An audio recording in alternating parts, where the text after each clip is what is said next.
bien? Très bien. Tous les lundis, Alain se rend à l'association d'Odile qui vient en aide aux sans-domicile fixe. Alain est sans abri depuis plusieurs années. Sa famille n'est pas au courant. Je vis dans la rue depuis bientôt 5 ans. J'ai caché à ma famille la situation sociale que je vivais actuellement. Les gens de ma génération, le mot travail représentait énormément. Et dans ma province natale, si on disait qu'on ne travaillait pas, qu'on était dans la galère, c'était très mal perçu. Et pourtant, Alain sait que ses proches le recherchent. Mais il tient pour l'instant à garder secrète sa condition. Ma famille a essayé de me retrouver. Être prêt à retrouver et à rejoindre sa famille, reprendre contact.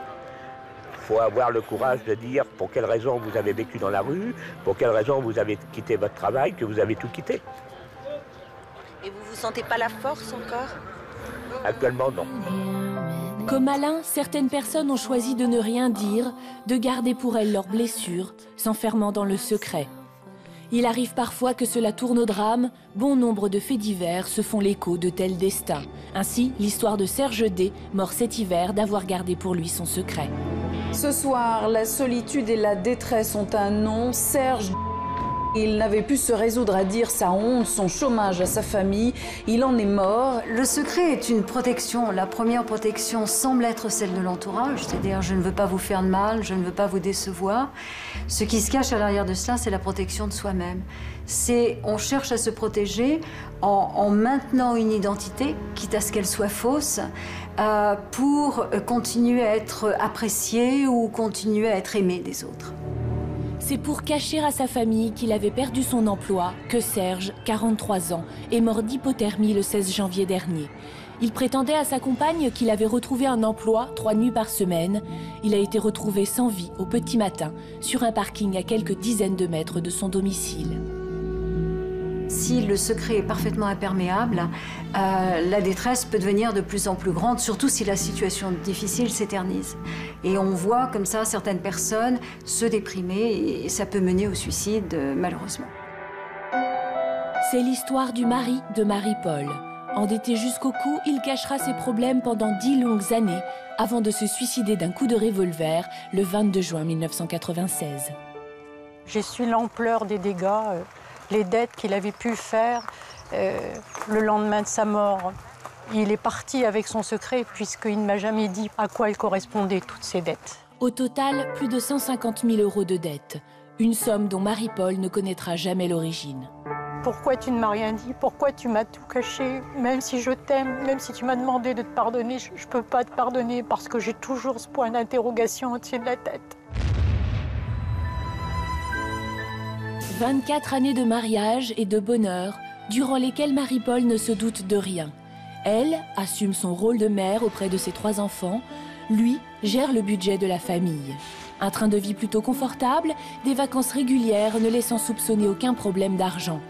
Rien ne laisse entrevoir à Marie-Paul le moindre souci financier jusqu'au 23 décembre 1995. Ce jour-là, tout bascule. Marie-Paul découvre en allant chercher son courrier une lettre réclamant de l'argent à son mari, la première d'une longue liste. Les lettres arrivaient de plus en plus fréquentes avec des sommes encore plus importantes jusqu'au jour où je pense qu'il n'a plus réussi à m'expliquer, on n'a pas réussi vraiment à dialoguer, il ne se souvenait plus, il découvrait quelquefois il découvrait même en même temps que moi les sommes qu'il devait. Quelques mois plus tard, son mari se suicide en ne laissant comme explication qu'un carton rempli de papier. Pour Marie-Paul, c'est un véritable cauchemar. Elle découvre des cahiers remplis de chiffres et comprend qu'il s'agit de sommes bien plus importantes que ce qu'elle avait imaginé. Quand on a bien chiffré tout ce qui était chiffrable, on arrivait à l'époque au million de francs de passifs et je suis toujours avec les mêmes interrogations. Pourquoi ? Je lui ai toujours fait confiance. Nous étions mariés sous le régime de la communauté et depuis le mariage, j'avais une entière confiance en lui et d'un seul coup, tout me tombe sur la tête. Et là, pas d'explication, plus d'explication. Il a préféré partir avec son secret. Pourquoi son mari lui a-t-il tout caché ? Marie-Paul ne le saura jamais, mais elle aime aujourd'hui à se dire qu'il y avait certainement une raison. 12 ans après, je ne comprends toujours pas pourquoi il a fait ça. Est-ce que c'est par amour? Je pense que c'est par amour. Est-ce que c'est pour protéger mes enfants? À mon avis, c'est vraiment pour protéger ses enfants. Mais pourquoi n'a-t-il pas eu confiance en moi au point de ne pas me dire, me cacher toutes ces choses pendant toutes ces années? J'ai pas compris. J'ai vraiment pas compris pourquoi.